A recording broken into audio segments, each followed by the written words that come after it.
नमस्कार, नमस्ते, आदाब, सत श्री अकाल, राधे राधे साथियों। टारगेट विद पार्थ में आप सभी का स्वागत और अभिनंदन है। आज की अचूक मारक सामग्री क्लास, जिसके तहत हम सभी स्टेट पीसीएस के साथ साथ जो भी महत्वपूर्ण वनडे एग्जाम्स हैं उन सभी के लिए मारक करंट अफेयर्स तैयार करते हैं।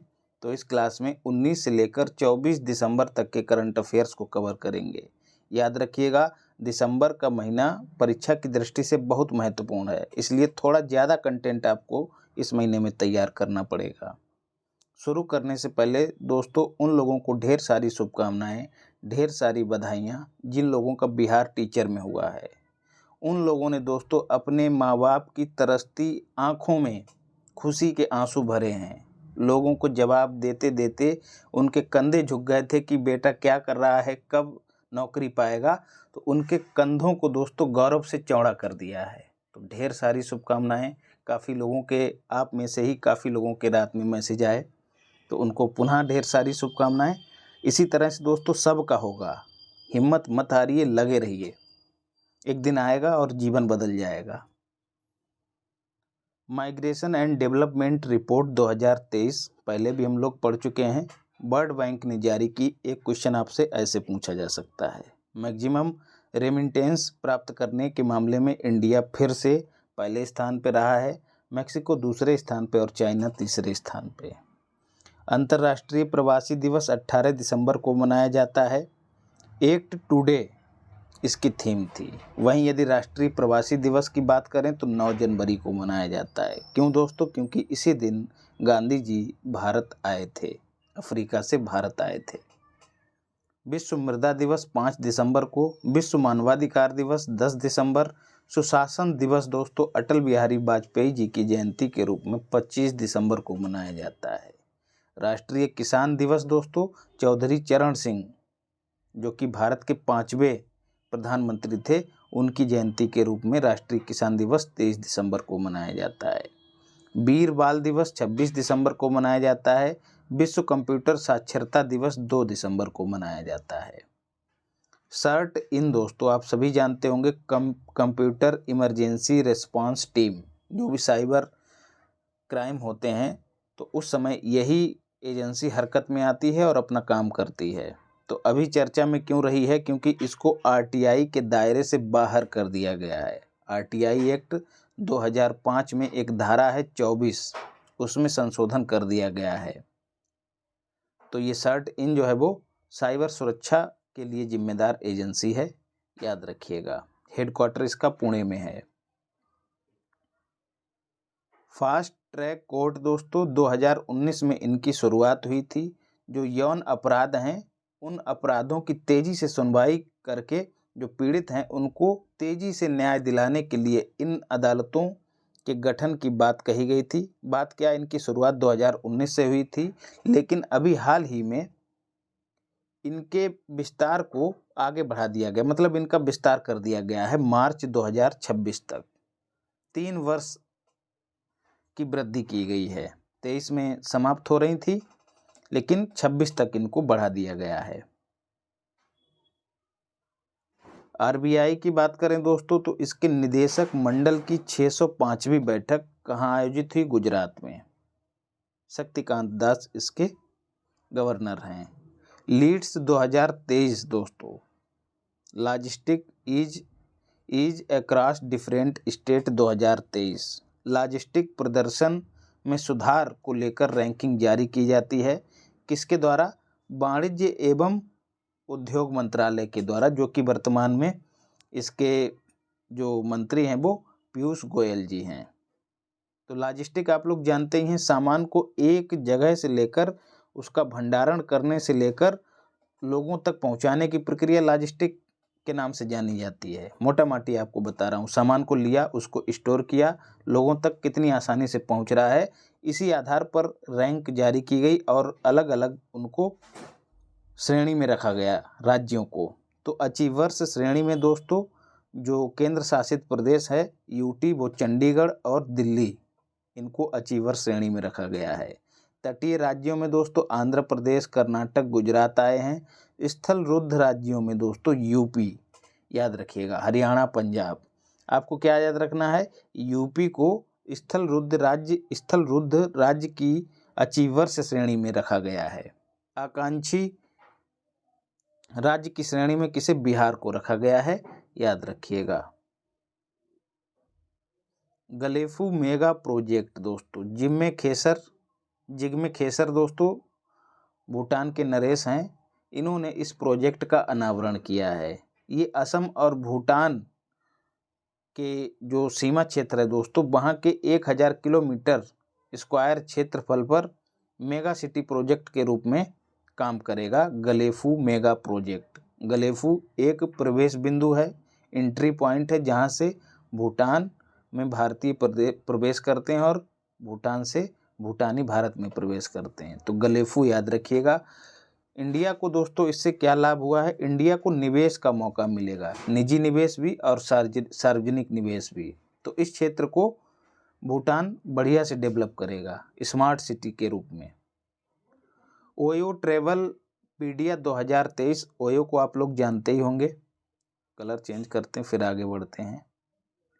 OYO Travelopedia 2023 most booked destination in 2023। State दोस्तों कौन सा है, मतलब ज़्यादा लोगों ने यहाँ मतलब किस राज्य को डेस्टिनेशन के तौर पे बुक किया है। स्टेट की बात करें तो यूपी को, अगर सिटी की बात करें तो हैदराबाद HBD। समर क्या है दोस्तों, इसकी फुल फॉर्म याद रखिएगा, surface to air missile assured retaliation. तो ये एक मिसाइल सिस्टम है, सरफेस टू एयर मार करता है। इसकी रेंज 25 से 30 किलोमीटर है, एक साथ 4 लक्ष्यों को भेदने की क्षमता है। इंडियन एयरफोर्स ने इसका सफल परीक्षण किया है, याद रखिएगा समर। जैसा कि नाम से ही विदित है, समर मतलब युद्ध क्षेत्र की बात हो रही, तो कोई ना कोई मिसाइल ही होगी, तो समझ जाइएगा। महाराष्ट्र की बात करें दोस्तों, सीएम को लोकायुक्त के दायरे में लाने वाला पहला राज्य। लोकायुक्त आप लोग जानते हैं राज्य स्तर पर होता है और लोकपाल जो है वो केंद्र के स्तर पे होता है। आम लोगों को जो शासन से शिकायतें हैं वो लोकायुक्त से करने का अधिकार रखा गया है, और ऐसे ही केंद्र के संबंध में लोकपाल। तो यहाँ का जो महाराष्ट्र का मुख्यमंत्री है उसको भी जांच के दायरे में लाया गया है। मतलब यदि लोगों को शिकायत होगी तो लोगों को सीएम से शिकायत होगी तो लोग जो हैं लोकायुक्त के पास अपनी शिकायत दर्ज करा सकते हैं। इसके साथ साथ साथियों कैबिनेट भी जांच के दायरे में रहेगी, याद रखिएगा। SGDP के मामले में दोस्तों महाराष्ट्र पहले स्थान पे है, यूपी को दूसरा स्थान प्राप्त हुआ है। राज्य सकल घरेलू उत्पाद के मामले में यह भी याद रखिएगा। खेलो इंडिया पैरा गेम्स आप सभी जानते हैं नई दिल्ली में आयोजन हुआ, भारत में इनका पहली बार आयोजन हुआ। शुभंकर जो है वो उज्ज्वला था, और जो अनुराग ठाकुर जी हैं AT जो खेल मंत्री हैं उन्होंने इसका उद्घाटन किया था। हरियाणा को पहला स्थान प्राप्त हुआ है, यूपी को दूसरा स्थान प्राप्त हुआ है। उमा शेखर दोस्तों यूनिड्राइट की गवर्निंग काउंसिल में पहली भारतीय महिला के रूप में शामिल हुई हैं। इसकी बात करें यह है क्या, तो international institute for the unification of private laws जो भी नियम कानून है, निजी या फिर अंतर्राष्ट्रीय कानून है, उनमें सामंजस्य स्थापित करने के लिए इस संस्था का गठन किया गया है। हेडक्वार्टर इसका रोम है। तो उमा शेखर जो है वो इसकी सदस्य के तौर पे शामिल होने वाली पहली भारतीय महिला बनी है। अग्नि और वायु क्या है दोस्तों, दोनों नर चीते हैं। कूनो नेशनल पार्क में इनको आज़ाद कर दिया गया है, चाहे जहां घूमो नेशनल पार्क में इनको छोड़ दिया गया है। तो सीधे याद रखिएगा कि अग्नि और वायु क्या हैं। कथन के रूप में आपको भ्रमित करने के लिए आयोग के पास अच्छा क्वेश्चन है। विकल्प में कोई हथियार या टैंक या मिसाइल भी दिया रहेगा तो भ्रमित मत होइएगा, दोनों नर चीते हैं। गोल्डन आउल अवार्ड, ठीक है, आउल मतलब यहाँ पे उल्लू से है, सैन्य क्षेत्र में प्रदान किया जाता है, श्रीलंका के द्वारा प्रदान किया जाता है। तो अभी किसको प्रदान किया है, तो 3 भारतीय अधिकारियों को प्रदान किया है, जो वहाँ के रानिल विक्रम, रानिल मतलब रानी है, रानी मतलब राष्ट्रपति, उन्होंने 3 भारतीय सैनिकों को प्रदान किया। प्रशिक्षण के दौरान उनके बेहतर प्रदर्शन परफॉर्मेंस के लिए यह पुरस्कार दिया गया, गोल्डन आउल अवार्ड। एक बात और दोस्तों, कई लोगों के मैसेज आ रहे हैं कि करंट अफेयर्स जो अचूक मार्ग सामग्री है उसको किस तरह से तैयार करें। तो पीडीएफ आप लोगों ने निकलवा ही ली होगी, वीडियो चलाइए और खटाखट उसी स्पीड से करते जाइए। आप देखेंगे कि बहुत तेज़ी से आपका जितना वीडियो होगा उतने ही समय में तैयार होता जाएगा, और इसके साथ ही बहुत ही अच्छे से आपके दिमाग में बसता भी चला जाएगा। क्योंकि कोई भी काम यदि हम करते हैं तो उसमें जितनी ज़्यादा हमारी इंद्रियां इन्वॉल्व होंगी वो चीज़ हमारे अंदर उतनी ही अच्छे से बैठ जाएगी। आप करके देखिएगा, यदि पढ़ने के दौरान आप बोल बोल के पढ़ते हैं तो आपको शांत होकर पढ़ने की अपेक्षा ज़्यादा याद रहेगा, और इसके साथ ही थोड़ा बहुत घूम फिर के या चल के बोल के इस तरह से भी पढ़ते हैं तो और भी ज़्यादा याद होगा। तो इसीलिए वीडियो चलाइएगा और खटाखट उसी स्पीड से देखते जाइएगा, तो आसानी से चीज़ें तैयार होती चलेंगी। शेख मिसाल दोस्तों कुवैत के नए अमीर बने हैं। इनसे पहले अल अहमद अल सबा जो कि पहले के अमीर थे, उनका निधन हो गया है। अंतिम जो संस्कार है उसमें हरदीप सिंह पुरी शामिल हुए थे, याद रखिएगा। शेख मिसाल और जो पहले वाले थे अल अहमद अल सब, इनके निधन पर भारत ने राष्ट्रीय शोक घोषित किया था, आपको पिछली क्लास में बता भी चुका हूँ। आसियान इंडिया बाजार महोत्सव दोस्तों नई दिल्ली में इसका आयोजन किया गया। यहाँ पे सुधार करिएगा, बाजरा है कि बाजार है। कृषि मंत्री अर्जुन मुंडा ने इसका उद्घाटन किया। बाजरा वर्ष के बारे में जो कि हम लोग जान ही रहे हैं, मोटे अनाज का वर्ष जो है वो 2023 है, या फिर इसको बाजरा का वर्ष भी कह दें, तो उसके विषय में जागरूकता फैलाना इसका उद्देश्य रहा है। विलियम रूतो केन्या के राष्ट्रपति हैं दोस्तों, भारत का इन्होंने दौरा किया था, याद रखिएगा।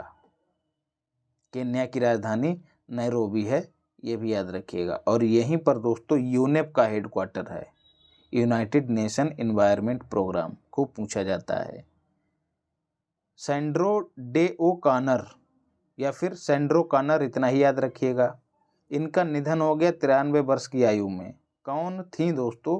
तो ये यूएसए के सुप्रीम कोर्ट की पहली महिला जज थी, और भारत की भी पहली महिला जज फातिमा बीवी जो कि सुप्रीम कोर्ट की थी, उनका भी निधन हो गया है। तो चाहे अमेरिका की हो चाहे भारत की हो, दोनों महिलाओं का निधन हो गया है।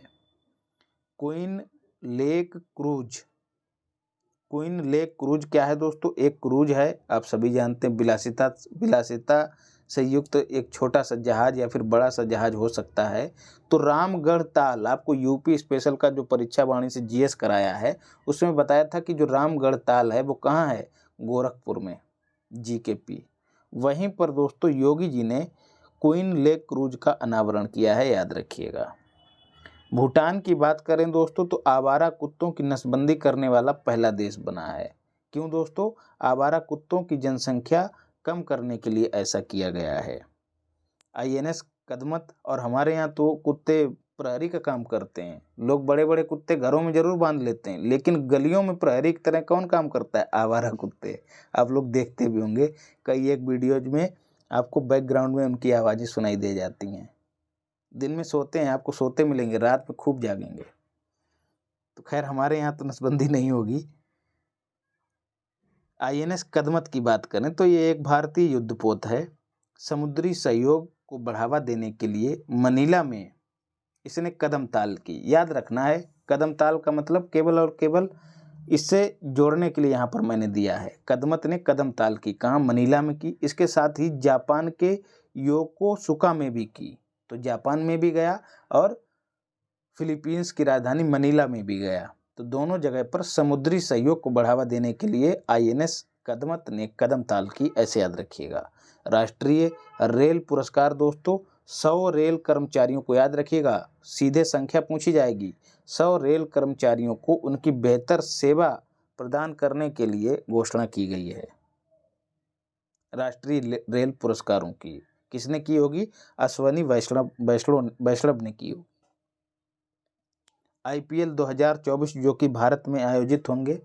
इतिहास में खिलाड़ियों की नीलामी के दौरान सबसे महंगा खिलाड़ी कौन रहा है? तो मिचेल स्टार्क दोस्तों ऑस्ट्रेलिया के हैं, याद रखिएगा। इसके बाद दोस्तों दूसरा स्थान पेट कमिंग्स का है। पेट कमिंग्स को खूब याद रखा होगा आपने, ऑस्ट्रेलिया के कप्तान थे। कोलकाता नाइट राइडर्स ने इनको खरीदा, किनको? मिचेल स्टार्क को। राष्ट्रीय दोस्तों सोनभद्र में इको पर्यटन केंद्र बनाए जाने की घोषणा की गई है, याद रखिएगा। ऑक्सफोर्ड की बात करें दोस्तों तो यूपी के संस्कृत संस्थान की तर्ज पर संस्कृत का शब्दकोश तैयार किया है, किस डिक्शनरी ने? ऑक्सफोर्ड डिक्शनरी ने। विश्व निवेश सम्मेलन का आयोजन कहाँ किया गया? नई दिल्ली में। इंडिया नेपाल सांस्कृतिक महोत्सव का आयोजन लुम्बिनी में किया गया। क्यों दोस्तों? क्योंकि लुम्बिनी में ही गौतम बुद्ध का जन्म हुआ था। अब्देल फतेह अल सीसी, जिन्होंने पिछली बार हमारे गणतंत्र दिवस पर सीटी बजाई थी, अल सीसी ने बजाई सीटी, मतलब ये पिछली बार हमारे गणतंत्र दिवस पर एज ए चीफ गेस्ट शामिल हुए थे। वो इस बार मिस्र के तीसरी बार राष्ट्रपति, आरपीटी का मतलब राष्ट्रपति बने हैं। कार्यकाल वहाँ पर 6 वर्ष होता है। और इस बार जो हमारा गणतंत्र दिवस होगा उस पे जो चीफ गेस्ट रहेंगे वो फ्रांस के राष्ट्रपति इमैनुअल मैक्रों रहेंगे। Emmanuel Macron. राष्ट्रीय गणित दिवस 22 दिसंबर को मनाया जाता है। क्यों दोस्तों? क्योंकि इसी दिन रामानुजन का जन्म हुआ था। ये तमिलनाडु में पैदा हुए थे। तमिलनाडु में एक जगह थी इरोड, वहां पर इनका जन्म हुआ था। अर्ली वार्निंग फॉर ऑल एक पहल है दोस्तों, किसकी? यूएनओ की। प्राकृतिक आपदाओं से लोगों की 2027 तक सुरक्षा सुनिश्चित करने के लिए अर्ली वार्निंग फॉर ऑल पहल यूएनओ द्वारा जारी की गई। जिनफिंग अंडरग्राउंड लैब, जैसा कि नाम से विदित है, सी जिनफिंग को आप लोग जानते ही हैं। विश्व की सबसे गहरी लैब 2400 मीटर की गहराई पर चाइना में शुरू हो गई है। डार्क मैटर की खोज करना इसका उद्देश्य है। डार्क मैटर आप लोग जानते हैं, ब्रह्मांड की उत्पत्ति हेतु जिम्मेदार अदृश्य पदार्थ है। ये एक नई संकल्पना है डार्क मैटर की, तो उसी की खोज के लिए सबसे गहरी लैब चाइना में बनाई गई है। खेलो इंडिया गेम्स 2023 के 6ठे संस्करण का आयोजन तमिलनाडु में किया जाएगा। पहली बार 2018 में आयोजन हुआ था, कहाँ? एनडी मतलब नई दिल्ली में। नया खेल इस बार स्क्वैश प्लस हुआ है, मतलब ऐड हुआ है। विजय हजारे ट्रॉफी किस खेल से संबंधित है? तो क्रिकेट खेल से संबंधित है। गुजरात में आयोजन हुआ। हरियाणा जो है इसका विजेता रहा है, राजस्थान उप विजेता रहा है। हरियाणा बीएस राजस्थान, तो इसमें हरियाणा ने इस ट्रॉफी को जीता है। Kotak school of sustainability, Kotak Mahindra और आईआईटी कानपुर दोनों ने मिलकर पहली बार इंडिया में इस तरह के स्कूल को लॉन्च किया है। पर्यावरण सुरक्षा पर केंद्रित होगा। आप लोग जानते हैं सस्टेनेबल डेवलपमेंट या फिर सस्टेनेबिलिटी का संबंध किससे होता है? पर्यावरण से ही होता है। तो ऐसी पहल जो है पहली बार हुई है इंडिया में, कोटक महिंद्रा जो बैंक है और आईआईटी कानपुर की मदद से। इसरो की बात करें तो इसरो के एस सोमनाथ ने घोषणा की कि भारत चंद्रयान 4 को 2028 में लॉन्च करेगा। सऊदी अरब दोस्तों, नेशनल स्किल डेवलपमेंट कॉरपोरेशन, राष्ट्रीय कौशल विकास निगम और सऊदी अरब दोनों के बीच समझौता हुआ है। किस क्षेत्र को लेकर? जो भारतीय कामगार हैं जो सऊदी अरब वगैरह में जाते हैं उनकी सुरक्षा सुनिश्चित करने के लिए। जैसे जो एजेंट हैं, अक्सर होता यह है कि यदि आपने नाम फिल्म देखी होगी, जो शायद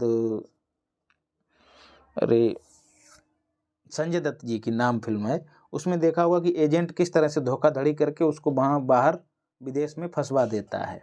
तो इसी तरह के एजेंटों का पंजीकरण अनिवार्य करने को लेकर समझौता हुआ है, ताकि फिर कोई भारतीय वहाँ पर ना फंसे। और आप लोग जानते ही हैं, पूरी जमा पूंजी और गहने वहने बेच बाँच के वीजा बनवा के तब एक आदमी, एक मजदूर जो है विदेश जाने का सपना देखता है और पता लगा उसके साथ धोखाधड़ी हो जाए तो फिर क्या मतलब। नोमा दोस्तों क्या है, एक बीमारी है। इसमें चेहरा कुरूप हो जाता है, चेहरे पर कई प्रकार की विकृतियां दिखाई देने लगती हैं। उष्ण कटिबंधीय क्षेत्रों में ये होता है, नोमा बीमारी होती है, जो कि अफ्रीका में ज़्यादा प्रचलित है, मतलब इसका संक्रमण ज़्यादा होता है।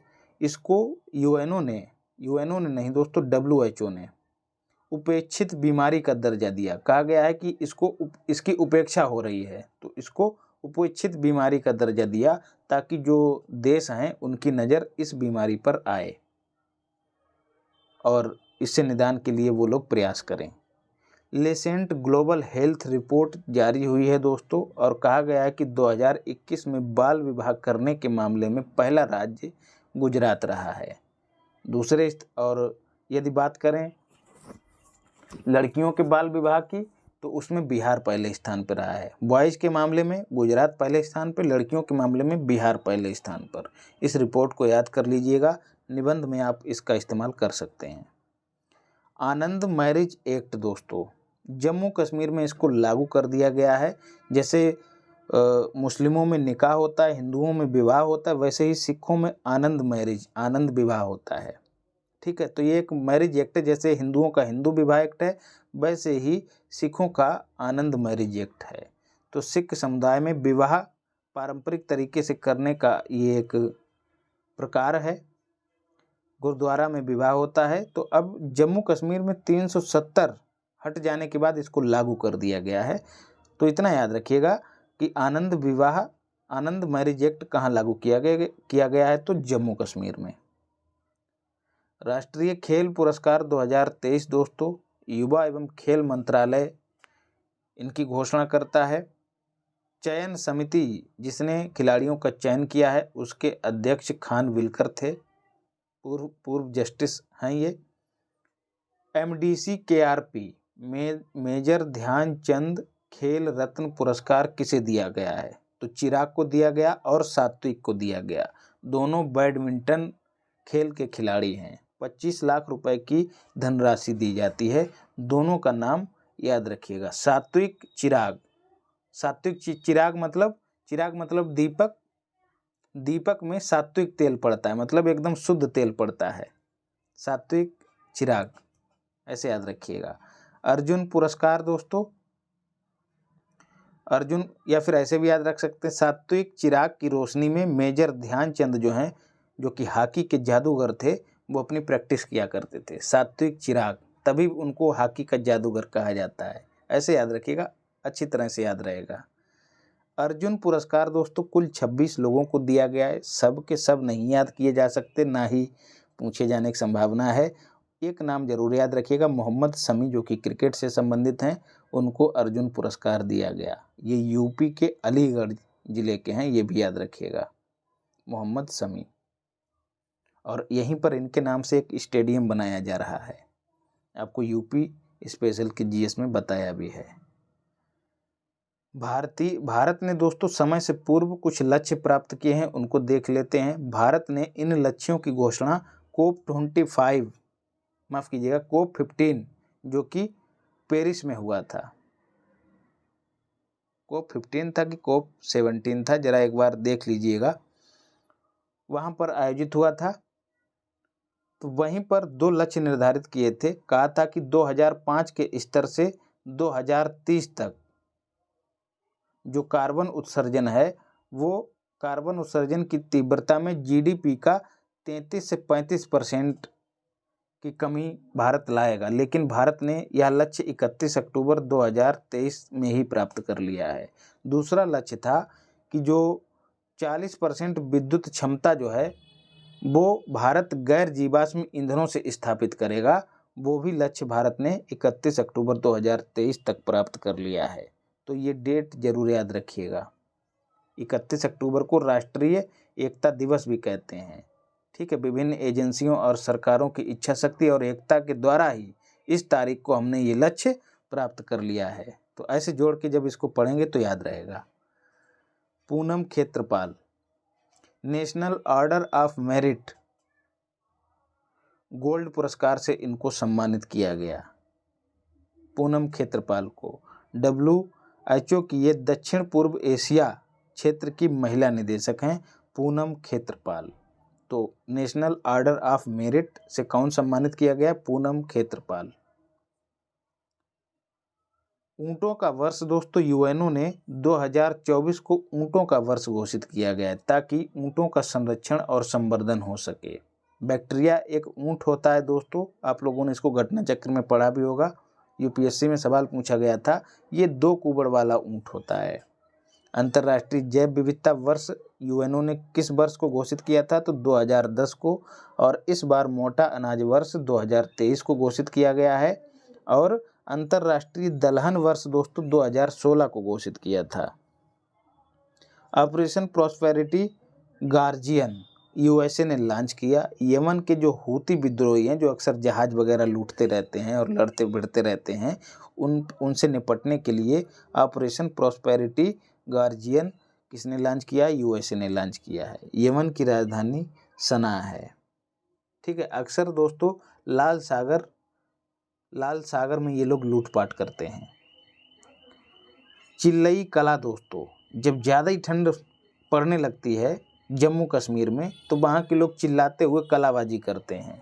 तो ये शीत का आगमन है चिल्लई कला, मतलब जब ठंडी बढ़ जाती है तो उसी को चिल्लई कला जम्मू कश्मीर में कहा जाता है। हिमाद्री स्टेशन दोस्तों इंडिया का आर्कटिक में एकमात्र स्टेशन है। 2008 में जो आर्कटिक परिषद का जो परिसर है वहाँ पर इसको स्थापित किया गया था। आर्कटिक परिषद का मुख्यालय कहाँ है? नॉर्वे में है। चर्चा दोस्तों क्यों हो रही है इसकी? क्योंकि विंटर रिसर्च के लिए भारत का गवर्नमेंट ने मिशन लॉन्च कर दिया है। आर्कटिक परिषद का हेडक्वार्टर नॉर्वे में है। इंडिया जो है इसका सदस्य नहीं बल्कि पर्यवेक्षक देश है, याद रखिएगा। हिमाद्री स्टेशन पृथ्वी विज्ञान मंत्री किरण रिजिजू ने हिमाद्री स्टेशन के लिए जो हमारा मिशन रवाना हुआ उसको झंडी दिखाई, ना कि प्रधानमंत्री ने। समुद्र स्तर का अध्ययन करना, क्लाइमेट चेंज का अध्ययन करना और जैव विविधता का अध्ययन करना इसका उद्देश्य है। अध्ययन की वर्तनी को विशेष रूप से याद रखिएगा। साहित्य अकादमी पुरस्कार 2023 की घोषणा की गई है। 22 जो संविधान में दी गई भाषाएं हैं उनमें, और इसके साथ ही राजस्थानी और अंग्रेजी भाषा की उत्कृष्ट रचनाओं के लिए यह पुरस्कार दिया जाता है। 1 लाख रुपए की धनराशि प्रदान की जाती है। हिंदी में दोस्तों संजीव सुल्तानपुरी जो है वो डॉन बन गया, कहता अरे दीवानों मुझे पहचानो। तो संजीव जो है सुल्तानपुर का संजीव, यूपी के सुल्तानपुर का संजीव गाना गा रहा है मुझे पहचानो, मतलब उसका उपन्यास है मुझे पहचानो। तो हिंदी का डॉन मुझे पहचानो संजीव। अंग्रेजी दोस्तों नीलम शरण को दिया गया है, उनका उपन्यास है राग जानकी। उपन्यासों के नाम दोस्तों लंबे लंबे, लेकिन हमको जो याद हो जाए वही हमने यहाँ पर आपके समक्ष लिखा है। तो मैगजीन वगैरह पे मत जाइएगा, आपको बस याद होना चाहिए, 1 साल बाद खराब हो जाएगा, जैसे पिछला वाला बेकार है। उर्दू की बात करें दोस्तों तो उर्दू भाषा में सादिका नवाब को दिया गया है। राजदेव की अमराई जो उपन्यास है इसकी रचना के लिए सादिका नवाब को दिया गया है। राष्ट्रीय अल्पसंख्यक अधिकार दिवस 18 दिसंबर को, अंतर्राष्ट्रीय मानव एकजुटता दिवस 20 दिसंबर को यूएनओ के द्वारा मनाया जाता है। रामबाग गेट दोस्तों पंजाब में है, यूनेस्को ने अवार्ड ऑफ एक्सीलेंस से सम्मानित किया है। क्यों दोस्तों? सांस्कृतिक विरासत संरक्षण में इसके योगदान के लिए इसको अवार्ड ऑफ एक्सीलेंस से सम्मानित किया है। एक क्वेश्चन, रामबाग गेट कहाँ है? तो पंजाब में। किसने सम्मानित किया? यूनेस्को ने। किस पुरस्कार से? तो अवार्ड ऑफ एक्सीलेंस से। इसके साथ ही कई और पुरस्कार दिए गए, जैसे चर्च ऑफ फेनी चर्च ऑफ एपीफेनी कहाँ है? हरियाणा में। और इसके साथ ही बीकानेर हाउस दिल्ली में है।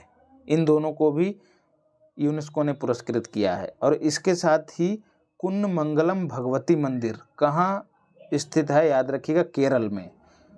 इसमें जो कर्णिकारा मंडपम है उसको अवार्ड ऑफ डिस्टिंक्शन से सम्मानित किया है। तो याद रखिएगा, आपसे सीधे सीधे मंदिर ही पूछे जा सकते हैं, स्थान ही पूछे जा सकते हैं कि कहाँ कहाँ स्थित है, मिलान करने के लिए दिया जा सकता है। तो याद रखिएगा। और यूनेस्को करे डिस्को कहाँ? पेरिस में। पेरिस में इसका हेडक्वार्टर है। और पेरिस में दोस्तों फाटफ का भी हेडक्वार्टर है, ये भी याद रखिएगा, फाइनेंशियल एक्शन टास्क फोर्स। इस मिसिंग क्या है दोस्तों? साइबर अटैक का एक प्रकार है, मैसेज भेजकर आपकी जानकारी चुराना इसका उद्देश्य रहता है। आपके मोबाइल नंबर पर मैसेज आएगा और उसमें एक लिंक दिया रहेगा, यदि आपने उसको क्लिक किया तो सारी जानकारी हैकर के पास पहुंच जाएगी। तो सरकार ने इससे सचेत रहने के लिए चेतावनी जारी की है और आप लोग देख भी रहे होंगे, तमाम ऐसे ही मैसेज हम लोगों के पास सरकार की ओर से चेतावनी के रूप में आ रहे हैं। संजय सिंह दोस्तों भारतीय कुश्ती महासंघ इंडियन रेसलिंग फेडरेशन के नए अध्यक्ष बनाए गए हैं। भारतीय कुश्ती महासंघ का हेडक्वार्टर नई दिल्ली में है। राष्ट्रीय दूरसंचार विधेयक दोस्तों पारित हो गया है, मतलब जो विधेयक था वो पारित होने के बाद अधिनियम बन गया है। इसने 138 वर्ष पुराने टेलीग्राफ एक्ट 1885 का स्थान लिया है। इसमें कुछ मुख्य प्रावधान है। फर्जी सिम लेने पर 3 वर्ष की जेल और 50 लाख रुपए तक का जुर्माना हो सकता है। इसके साथ ही आपातकाल के समय में मोबाइल सेवा बंद कर दी जाएगी, आप इसके लिए आवाज़ नहीं उठा सकते हैं। मजबूत केवाईसी की व्यवस्था की जाएगी। इसके साथ ही जो कंपनियां हैं वो विज्ञापन देने से पूर्व उपभोक्ता की अनुमति लेंगी। याद रखिएगा, ये सारे प्रावधान कभी कभी कथन के रूप में आपसे पूछ लिए जाते हैं। JN1 क्या है? पिछली क्लास में भी बताया है, कोरोना वायरस का एक नया वेरिएंट है। WHO ने इसको वेरिएंट ऑफ इंटरेस्ट के रूप में घोषित किया है। सुकृता पाल दोस्तों 6ठा टैगोर साहित्य पुरस्कार इनको दिया गया है। इनका उपन्यास है साल्ट एंड पेपर, उसके लिए साहित्य पुरस्कार, टैगोर साहित्य पुरस्कार से इनको सम्मानित किया गया है। बीटा दानी दोस्तों महिला हैं, इंटरनेशनल टेबल टेनिस फेडरेशन में शामिल होने वाली पहली भारतीय बनी हैं, याद रखिएगा। ITTF का हेडक्वार्टर लुजोन में है या फिर ल्यूजोन में है, जो कि स्विट्जरलैंड में है। सौर पार्क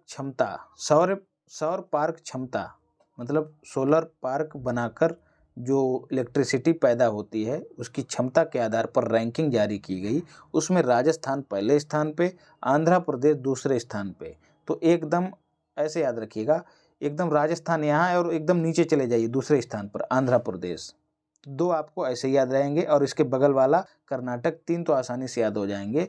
तो एकदम नीचे जाके इस तरह से चले आइएगा और बाद में बीच में आ जाइएगा मध्य देश, मतलब मध्य प्रदेश में। राजस्थान की क्षमता कितनी है? 3065 मेगावाट। भारत की विशेष रूप से याद रखिएगा, भारत की सौर ऊर्जा पार्क क्षमता कितनी है? 10,401 मेगावाट। हेलानिची कौन है दोस्तों? हेलानिची समुद्री वैज्ञानिक थे, उन्हीं के नाम पर एक समुद्री मकड़ी की नई प्रजाति खोजी गई है। कहाँ? रास सागर कहाँ है? अंटार्कटिका में। तो हेलानिची क्या है? समुद्री मकड़ी की प्रजाति। राजीव गांधी स्वरोजगार स्टार्टअप योजना दोस्तों हिमाचल प्रदेश में शुरू की गई है।